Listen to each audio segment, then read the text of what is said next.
obviously, we've got to ask you about the news that broke yesterday regarding the future of the club, the future ownership of the club. I just wonder what kind of impact or any kind of distraction does that cause for the management team, for the players, and what are you being told by the ownership group, if anything? Yeah, first of all, everybody who saw us the last years, everybody who realized who we are as a club, know that we have a strong relationship with the owners. So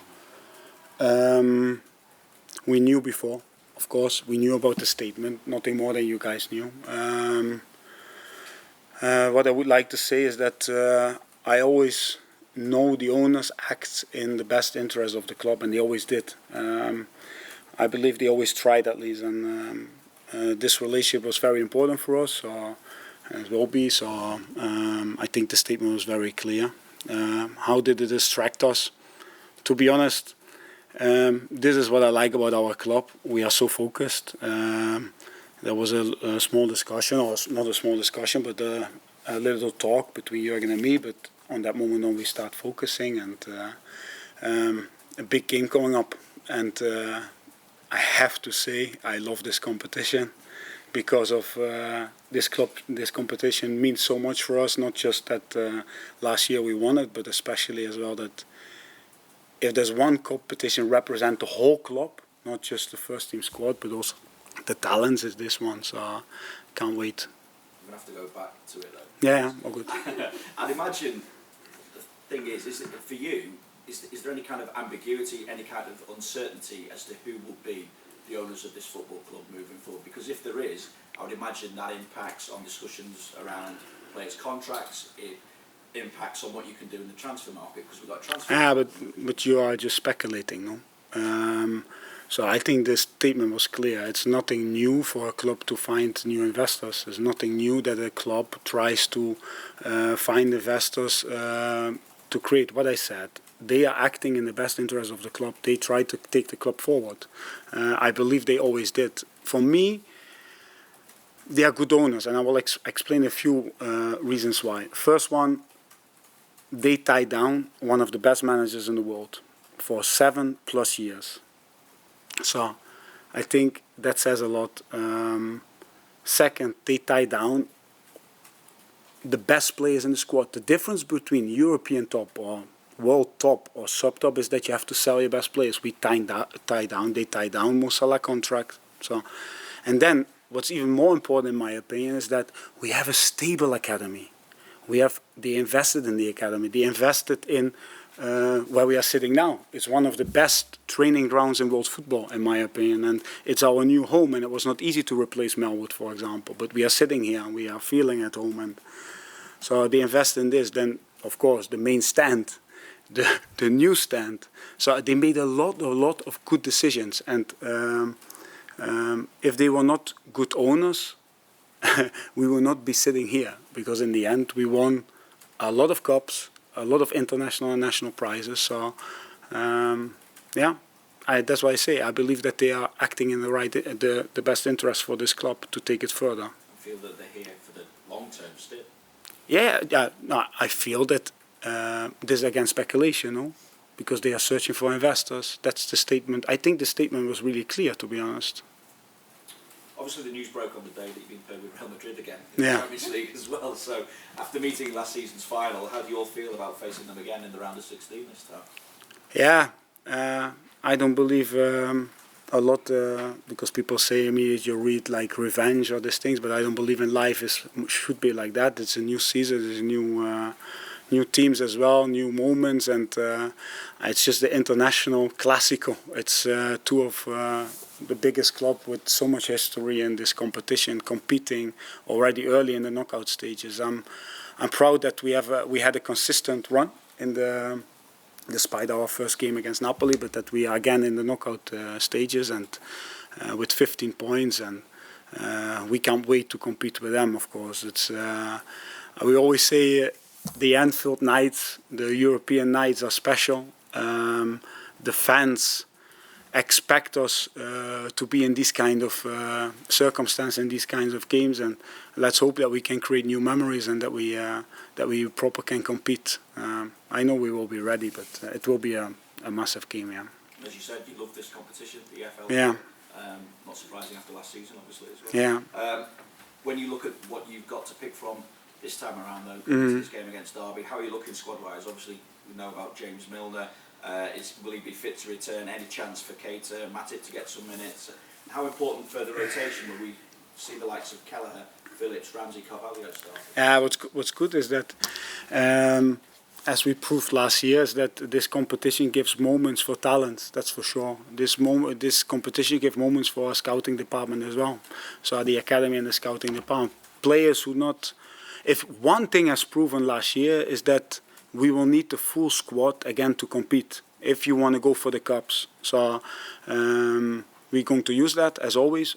Only reason is because we want to play with full power. We want to go to the second gear basically, and or even third gear, and we feel that's possible with the team we selected and created. But again, going back to Derby, I know that they have being in not an easy period, not an easy moment, but Paul.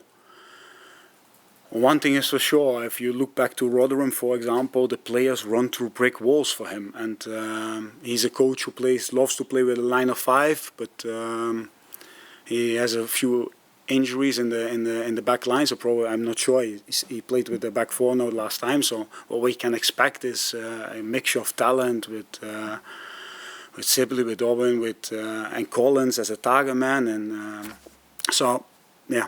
We expect this kind of game tomorrow, so we need to be ready, that's for sure. But going back to last year, Leicester, for example, when we were 3-1 down, if you heard the stadium at this moment, how they supported the young boys and the kids, or the kids, how Jurgen says, but the talents, the ones who will win cups later on for us. What I'm trying to say is that we need this environment again, that we can chase, that we can hunt in packs, that we can get the ball back. Yeah. So listening to you then, everything's okay, business as usual, line Yeah. of communication open with the owners. The competition itself has always, well, it's produced some really magical, entertaining nights Yeah. at Anfield. I'm thinking Arsenal, you mentioned Leicester as well. So what kind of atmosphere do you think it will create tomorrow night?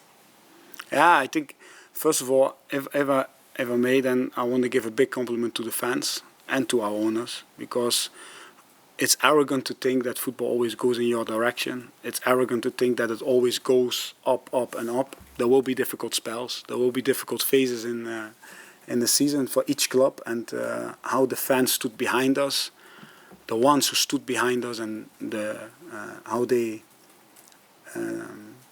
support, how they shout, we will pay them back, that's for sure. They love a penalty shootout as well. Sorry? They love a penalty shootout Yeah, as well. we were good last year, no? Nah, and a compliment to the owners as well. This stability is really important. That's why Jurgen is here for 7+ years. That's why we signed a new deal. We knew, and we are not arrogant to think that we always will be top, but we know that our players never stopped, have this commitment, never stop developing, never stop fighting to find their form, to find our form. Yeah. And I know that you said, well, Jurgen said after the win at Tottenham on Sunday, to have that feeling back. I know people talk about the Premier League away win and everything else. I expect it to be a different side to what played at Tottenham. But when you talk about this competition being for every player involved, to have that feeling back, to give them back to those players as well. Yeah, we know that a player with confidence or a player without confidence is not the same player. So the support from outside, so Shankly said, no, you support us.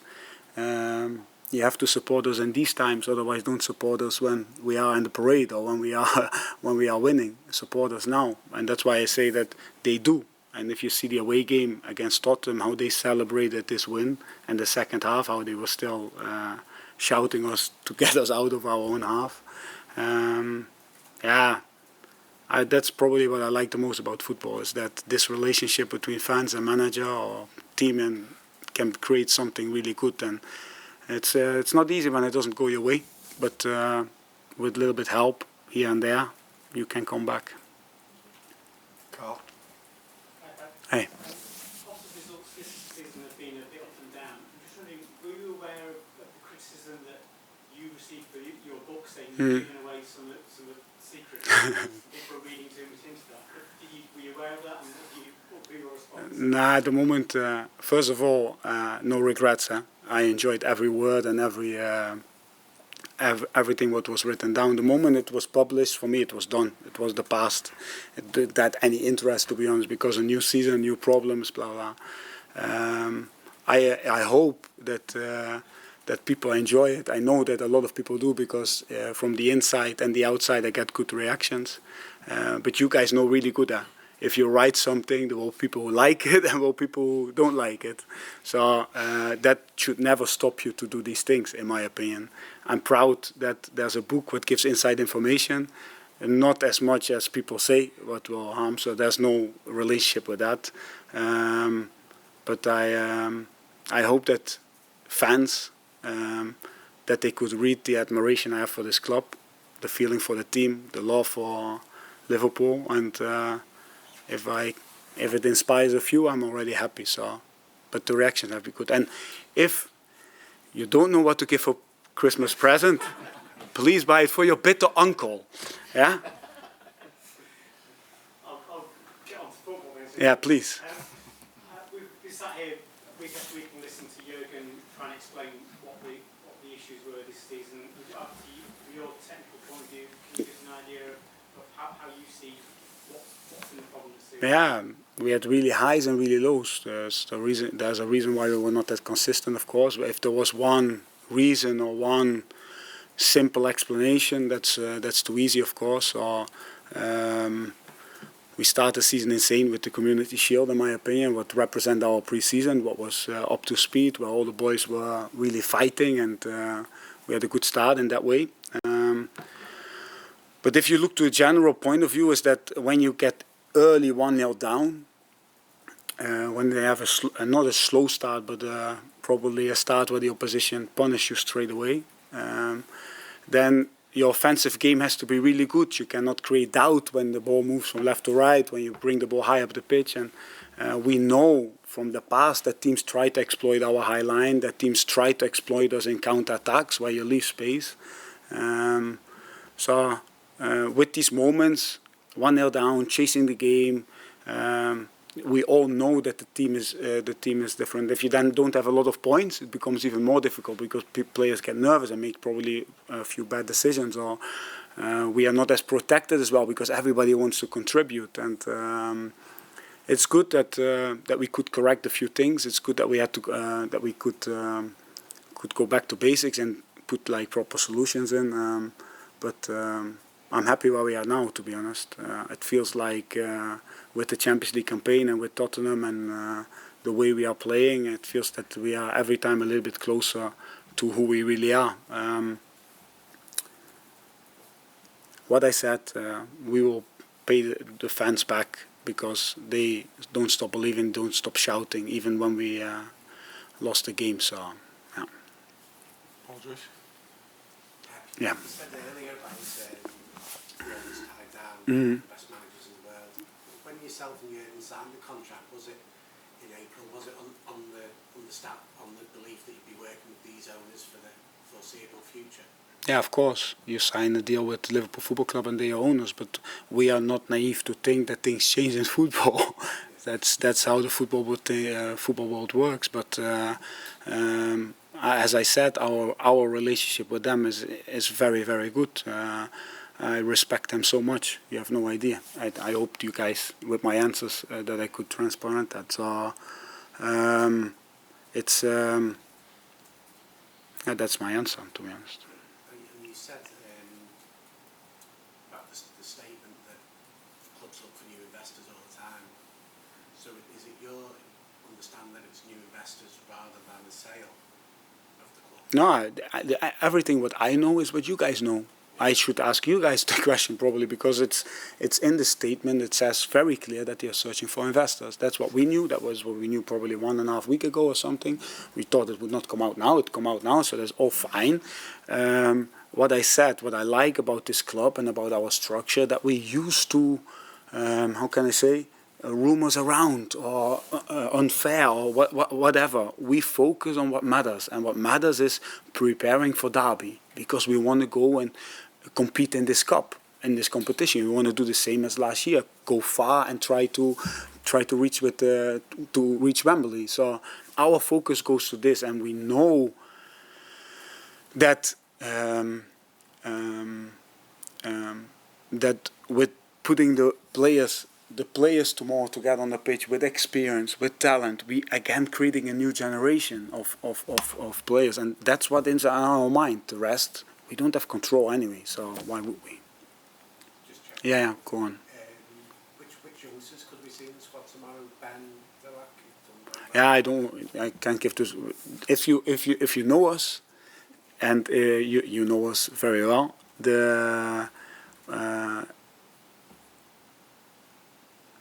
we have so much different talent, so much different kind of players who are young, and probably it excites me much more than you, but it excites me to see a new generation. If I see Queef celebrating in Wembley, taking the last penalty, seeing the cup competition he did when he was 15 when we signed him, he was my goalie at that time, and we meet after the game, and these moments for me mean 10 times more than even winning the cup competition. To see a young boy become a man, and a man with personality, and a man who can compete and takes the bravery to take, for example, he needed to take the last penalty, but shoots it. In the past he was a striker, that's why he shoot a top corner. And to create memories with a young team, with a young squad, and using the academy like this, I think Liverpool Football Club, if you work for this club, you have to trust young players, because the generations before made this club. So we have to create again this kind of environment where young talent can step up and be decisive. So of course we're going to see them, because it would be idiotic not to do, because the talent is huge, and otherwise all the time, all the energy, all the money we invest, also our owners and staff and first team staff and academy staff, and it doesn't make sense to have 200 young boys there running around and then not use it. They never let us down, and they will never let us down, and they will also pay back, no? That's their character. And we're going to see Scousers, hopefully. And we're going to see Scousers, hopefully. Huh? That would be even... Can you imagine a Scouser scoring in front of the cup again? Yeah. That's a good thing. Dominic? Yeah. On that theme, one of the sometimes the criticism of the owners is that they don't spend enough on players, and it gets talked about net spends and where Liverpool are. Where you talk about bringing players through, that's the thrill of it, isn't it? It's not about spend. One influences the other as well. So if you buy a lot, young players don't get a chance. But there's also the type of player you want to buy. I think we invested well. I think if you look to our last years, bringing Luis Diaz in the winter was a massive signing and needed. I said it was like water in the desert, this kind of, to give this last push towards the cups and towards the... So Darwin will be a good signing. For me, is already a good signing, but will be a good signing. So young, so hungry, can create 5 chances by himself in the game.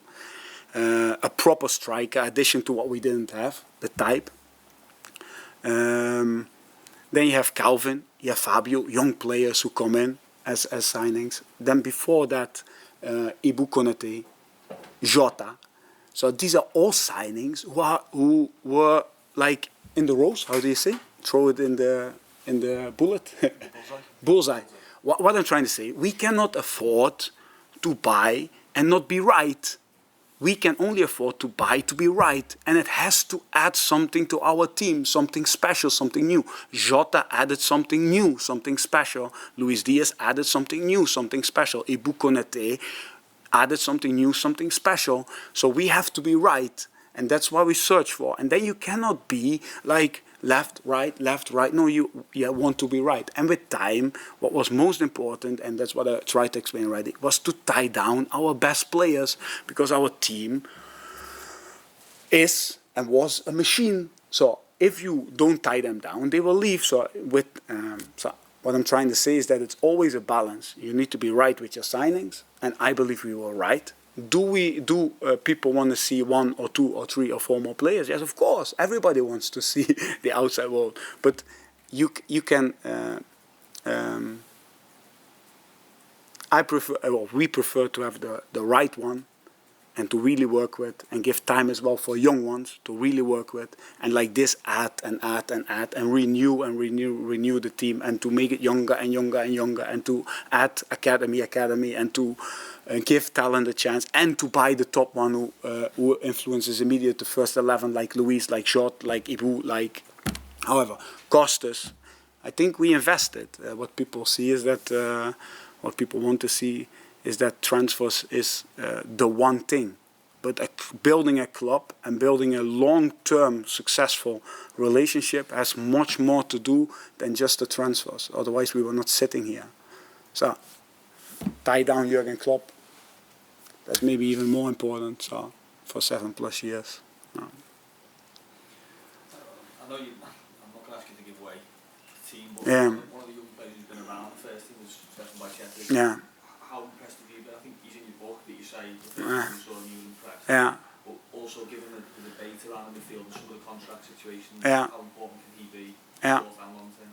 Exactly. So Stefan is somebody who really it's a joy to watch because he has all the characteristics what we search for as a midfield player. He played in the past as a centre half, so he's really good in the challenges what we need. How I said, one of our biggest problems this season is stopping counter-attacks, so we can stay in the opposition half. So he is a type of player who has this attribute. So it's really nice to see. He's young, hungry, shows every day in training that he's really ready. It's up to us to lead well with him, give him the right moments to give again, and these things. Process takes time, but yeah, I cannot say if he starts or not, but hopefully we will see him tomorrow. So midfielder, you play centre back, do you see him as midfielder? Yeah, absolutely. Yeah, honestly, sometimes the academy give you presents, and he's one of them. Hold on. Thank you. Goodie. Thank you, guys.